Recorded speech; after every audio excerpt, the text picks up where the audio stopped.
Are there any similarities between you, Happy Burger, and the real Joy Gresham? Joy is strong. She's got a lot of spunk. I like to think I have some of that too. She loves the Lord. She knows that, and she knew that she could not get through life without Him. And I have certainly connected with that part of who she is. That part has been a real honor to play. As you know, I'm an American, and different cultures have different modes of discourse, so I need a little guidance here. Are you being offensive, or merely stupid? Serves you right, Christopher. Don't be such a bully. I feel like calling for police protection. Where on earth did you get her? So tell me, Mrs. What message do you hope that Shadowlands communicates to its audience? Well, the message that is really so well communicated in this play is that God does care for His children. Throughout the story, Lewis really struggles once his wife becomes sick, and he really struggles with his faith. And of course, C.S. Lewis, known as one of the great apologists of his century, of his day, for the Christian faith. Even a man like him can be shaken, and the fact that he was shaken and then came through it, and really all along God had not left him, even though Lewis's faith was shaken. So, how have you personally been inspired or changed or moved by this production? I think just to realize that more than maybe I had before. Some of the statements of C.S. Lewis about how God's uses problems in our life like a chisel to knock away and to change us.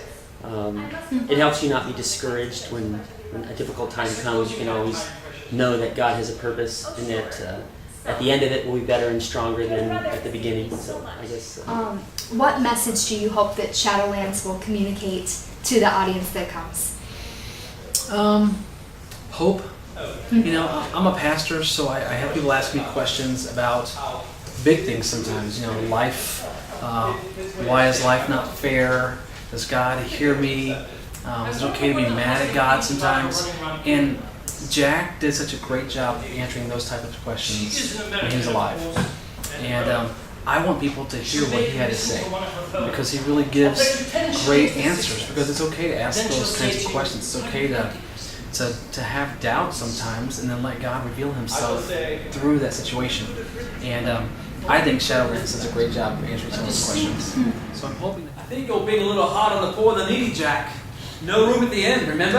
Jack's invited them to stay with us. Really, Jack? Who? Mother and child. They're upstairs. Mrs. Gresham and her son. They're spending Christmas with us. Well, Jack, you've succeeded in surprising me. Who is Mrs. Gresham? Wait and see. She's an American. Curious.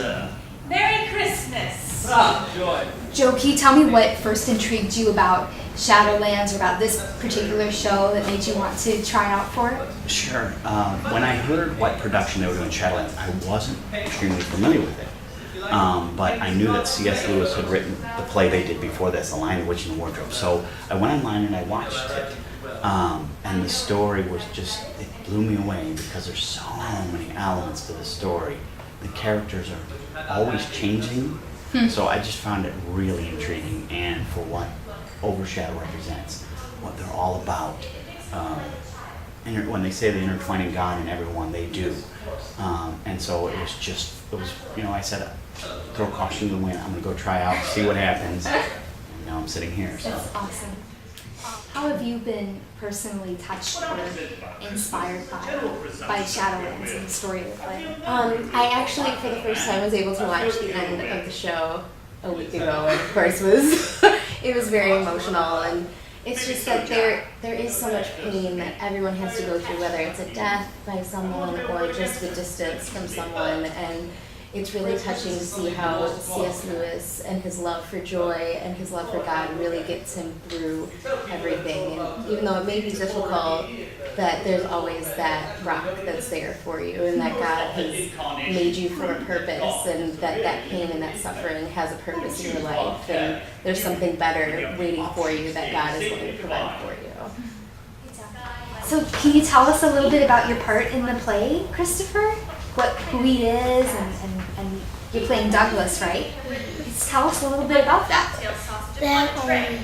C.S. Lewis kind of marries my mom, so that means he's kind of my dad, and then at the end, he's like really my dad.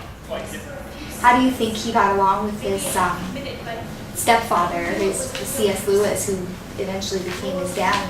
Well, he was his childhood hero.